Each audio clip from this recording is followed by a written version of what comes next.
Olá, seja bem-vindo de volta às nossas aulas aqui do Comentário Exegético da Escola Charles Spurgeon Online. Eu sou o professor Felipe Prestes e nós estamos na nossa 20ª aula deste módulo aqui tratando sobre a Epístola de 1 João, e esta é a última aula, inclusive, dessa sequência aqui de versículo 3 até o versículo 11, né? Que são exatamente essas reivindicações de que se ama a Deus, testadas então pela obediência, né? Se você diz que ama a Deus, então vamos provar isso, testar isso a partir de alguns critérios. É o que João faz aqui dentro dessa sessão. Lembrando então que essa é uma sequência em que é uma sessão em que por várias vezes João ele traz aquela ideia de aquele que diz. Por quê? Porque ele está chamando a atenção para aquilo que os divisionistas falavam. Então, aquele que diz alguma coisa é porque ele está dizendo aquilo era algo que era afirmado dentro daquele contexto. E para evitar que essas pessoas caíssem nesse erro, ele diz, aquele que diz isso, ou seja, ele é como se ele dissesse, atente para alguém que diz isso. Se alguém diz isso, então, é uma forma da gente provar essa questão é se ela obedece a Deus. E no final das contas, por várias e várias vezes, ele chama a atenção para esse obedecer, para o ponto de estar na luz. Se alguém anda na luz, está na luz, está nas trevas, então ele está mostrando de várias formas, de várias formas de afirmar, usa várias formas para afirmar que aquele que ama a Deus, ele está na luz. E aquele que diz que ama a Deus, ele tem que estar na luz, né? Foi o ponto que a gente analisou. No versículo anterior, que foi o versículo 10, foi exatamente para mostrar que aquele que vive, né, anda na luz, nele não há nenhum escândalo. Foi o que a gente colocou, né? Nele não há nenhum tropeço. A gente lembrou da palavra escândalo, né? É a palavra grega para essa ideia de tropeço. E a gente enfatizou muito sobre isso, que escândalo é fazer alguém pecar. E aquele que ama a Deus, que ama a seu irmão, ele permanece na luz e nele não há nenhum tropeço. Agora a gente vai para o último versículo dessa sessão, o versículo 11.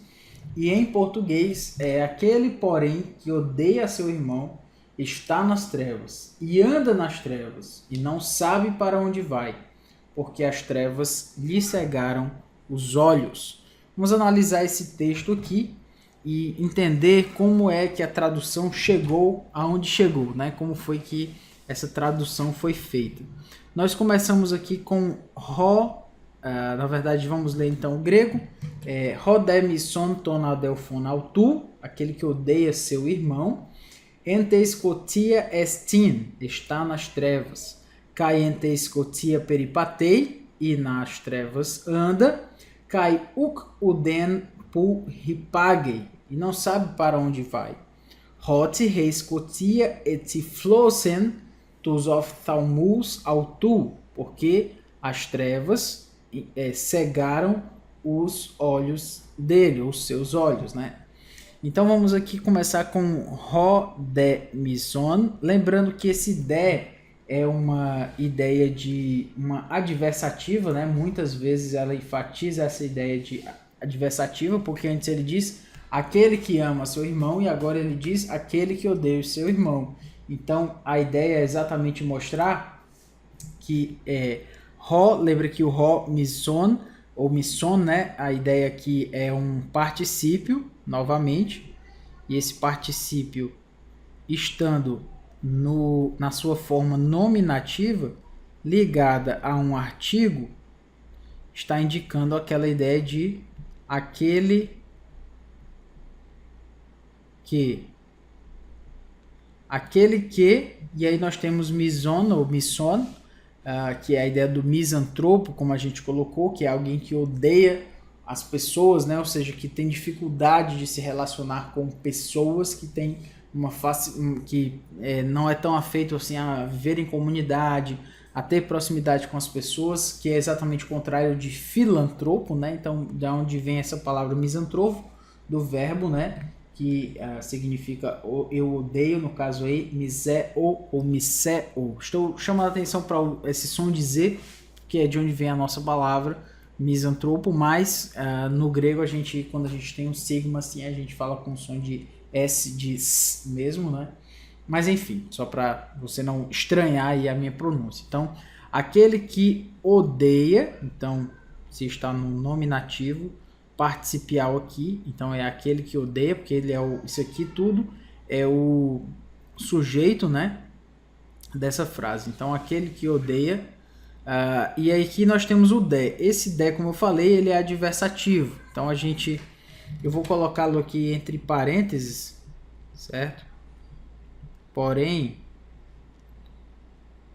para que fique claro aqui que o de está chamando a atenção para essa adversativa. Então, porém, aquele que odeia, porque antes ele falou aquele que ama, e agora ele está falando aquele que odeia. Uma primeira afirmação positiva, aquele que ama permanece na luz, e aquele que odeia, agora uma afirmação negativa. Aquele que odeia, torna adelfona. Então a palavra você já conhece, ela está no acusativo, certo?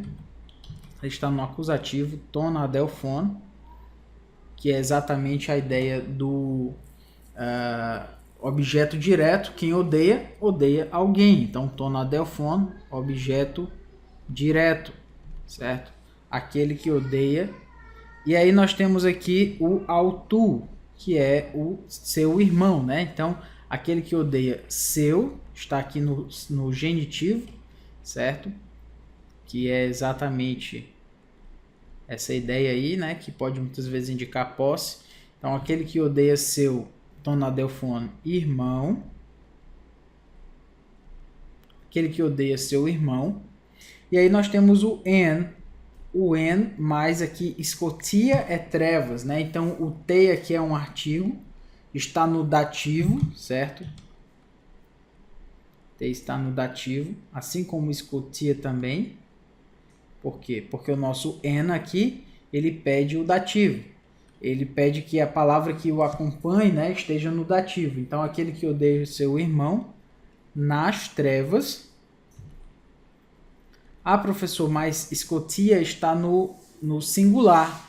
Exatamente, está no singular. Mas, quando a gente traduz para o português, na treva fica muito estranho. Então, quer falar de escuridão. Quando a gente quer falar de escuridão, a gente fala de trevas. Por isso que a gente traduz nas trevas. Se colocar na treva, vai ficar meio complicado, assim, meio estranho, né? Na verdade, e o propósito da tradução é exatamente que ela se torne natural para a nossa leitura, para que a gente lesse como se não fosse uma tradução, como se fosse um texto original, né? Se a gente colocar palavras que são muito estranhas, fica um pouco complicado, a tradução começa a perder o seu propósito, né? Mas enfim, então, porém, aquele que odeia seu irmão, nas trevas, ente escotia, nas trevas, está, né? Ou está nas trevas, porque aqui nós temos o estin, que é o verbo eimi, na terceira pessoa do singular, certo? Então, a gente tem aqui, aquele que odeia o seu irmão nas trevas, está, terceira pessoa também, o verbo ser aqui, verbo estar, na terceira pessoa do singular. Cai, e aí nós sabemos que o cai tem a ideia de uma adição, né? Então, i, certo? I, ente escotia, então novamente, né? Essa palavra escotia vai aparecer várias vezes, inclusive da mesma forma, ente escotia e nas te escotia nas trevas. Então, ente escotia, a mesma afirmação aqui, ente escotia, ente escotia. Você pode perguntar, e esse iota aqui, professor, é o iota subscrito, né? Ele indica que tem um iota aqui que meio como se ele tivesse sido suprimido aí pelo alfa, mas ele não é pronunciado, certo? No grego o iota subscrito ele não é pronunciado, então por isso que é ente escotia, ok? Nas trevas, peripatei. A palavra peripatei é a palavra anda, porque ela é o verbo peripateo. Já falei algumas vezes, o verbo peripateo nos faz lembrar do método de ensino peripatético dos filósofos que iam andando e ensinando seus pupilos. Peripateo, eu ando, peripatei, ele anda. Lembra? Peripateo, primeira pessoa do singular, né? Eu ando. Peripateis, tu andas. Peripatei, ele anda. Lembra? O, eis, ei, o, men, até, o, si.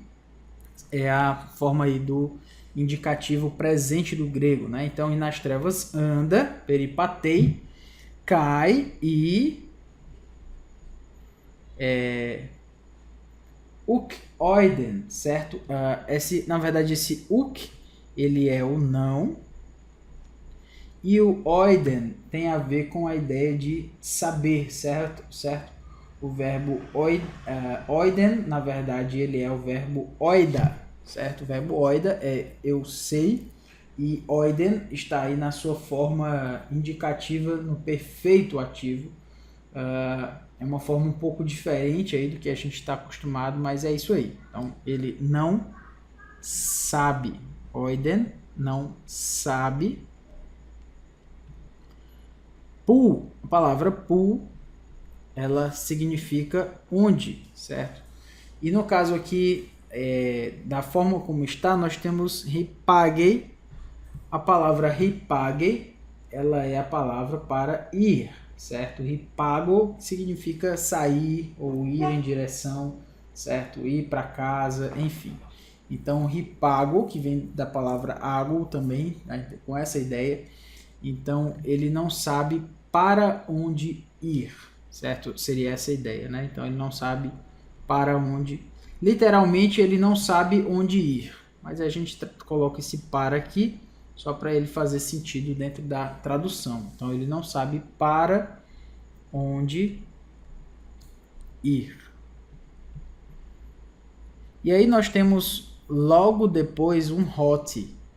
E é sempre importante, eu tenho lido ultimamente um pouco mais sobre essa questão das conjunções e também de como a gente pode mapear sintaticamente uma passagem, e a gente não consegue falar suficientemente sobre a importância das conjunções. Essa palavra hot aqui, ela é uma palavra extremamente importante. Ela não só significa porquê, certo? Ela obviamente significa porquê, mas ela liga tudo isso que foi falado antes ao que vem depois. A ideia da conjunção é exatamente essa, né? Ela junta, né? É uma conjunção. Mas esse juntar é fantástico para o texto, porque ele diz, olha, aquele que odeia seu irmão, está nas trevas, anda nas trevas, não sabe para onde vai. Por quê? Qual é a razão disso? E aí o hot vem. Por quê? Então sempre preste atenção para as conjunções. Da mesma forma, o de. O de é uma partículazinha pequena, não pode nem começar uma oração. Ela tem que vir depois da primeira palavra. Por quê? Ela é tão importante apesar de tão pequena? Porque ela ligou o que foi dito antes. O que foi dito antes foi positivo. E agora ele está falando de algo negativo. Ele usa o de, ele usa o porém. Então, as conjunções são importantíssimas, você tem que prestar muita atenção nelas. Uma outra conjunção é a palavra rina, a fim de que é importantíssima também. A gente teria outras aqui, mas preste atenção. A lá, de, hot, são palavras grandemente importantes, são conjunções que vão trazer para você o que a gente chama de fluxo do argumento. Como foi que o autor bíblico quis e conseguiu chegar aonde ele quis chegar, né? Conseguiu falar aquilo que ele queria falar. Ele preparou uma argumentação. E as conjunções servem para a gente mapear essas ligações. Então, ele odeia o seu irmão, anda nas trevas, está nas trevas, anda nas trevas e não sabe para onde vai. Por quê? Porque as trevas, hot, reis, kotia, porque as trevas... E aí você vai perceber, você que já sabe um pouquinho aí de grego, já vai perceber que teis, kotia, aqui está com iota subscrito e aqui não está. Por quê? Você já deve estar me respondendo. tenho essa esperança, né, que o rei Escotias, você já sabe que ele está no nominativo. Aqui o T Escotias está no dativo, né? O iota subscrito ele é bem particular ao dativo. E o rei Escotia aqui ele não está com dativo, não está com o iota subscrito porque ele está no nominativo. Ou seja, porque ele vai ser o sujeito dessa frase. Rei Escotia, as trevas, o sujeito e qual é o verbo? O verbo é etiflosen, ou etiflosen. Etiflosen vem do verbo, o verbo tifloo, e tiflos é a palavra para cego no grego. Tifloo significa cegar. Então, etiflosen está no aoristo ativo, certo? Então, está no aoristo, nós temos aqui o epsilon, nós temos aqui um sigma, são marcas do aoristo, certo? O aoristo indicativo. Então, é basicamente cegar, né? A gente vê essa palavra, inclusive, em mais alguns textos. João 12,40, cegou-lhes os olhos e endureceu-lhes o coração. Nós temos 2 Coríntios 4,4, dos quais o Deus deste século cegou o entendimento dos incrédulos. E aqui o texto de 1 João 2. Então, é um verbo que só aparece 3 vezes no Novo Testamento. E como é que a gente saberia? Porque o verbo vem dessa expressão aí, tiflos. Então é tiflosen. Você já pode ter uma ideia de que se tem alguma coisa a ver com cegar, porque se você conhece tiflos, que é o substantivo para cego, e tiflosen não seria muito diferente você imaginar que ele se trataria de um verbo, né? Então, porque as trevas cegaram, então vamos traduzir aqui o aoristo como cegaram, as trevas cegaram, tus oftalmus autu. Aí você pode até não saber grego, mas se eu parar aqui com você e perguntar o que você acha que a palavra oftalmus significa. Deixa eu mudar um pouco de oftalmus para oftalmus. O que você acha que ela significa, né? Ela tem a ver com o quê? Oftalmus, oftalmologista, né? É de onde vem a palavra oftalmologista, é a palavra oftalmos, que significa, você já deve imaginar, olhos, né? Não são óculos, apesar de que o oftalmologista é quem nos indica os óculos, mas oftalmus são olhos, certo? Oftalmos, no nominativo, aqui está no acusativo plural, por isso ômicron, y, sigma, certo? Então, oftalmus é acusativo plural, ok? Então, cegaram seus, como você tem o autor aqui, então cegaram seus oftalmus, seus olhos. Não sabem para onde vai ou para onde vão, porque as trevas cegaram-lhe os olhos, ou cegaram seus olhos. É interessante demais a gente notar essa tradução, certo? E a gente pode ir aqui para a nossa análise. Aquele que odeia seu irmão nas trevas está. Então, na verdade, o que o autor fala aqui, ele repete, certo? E acaba expandindo também o que foi dito no versículo 9. Os que odeiam seus irmãos são descritos não somente como estando nas trevas, mas também andando nelas.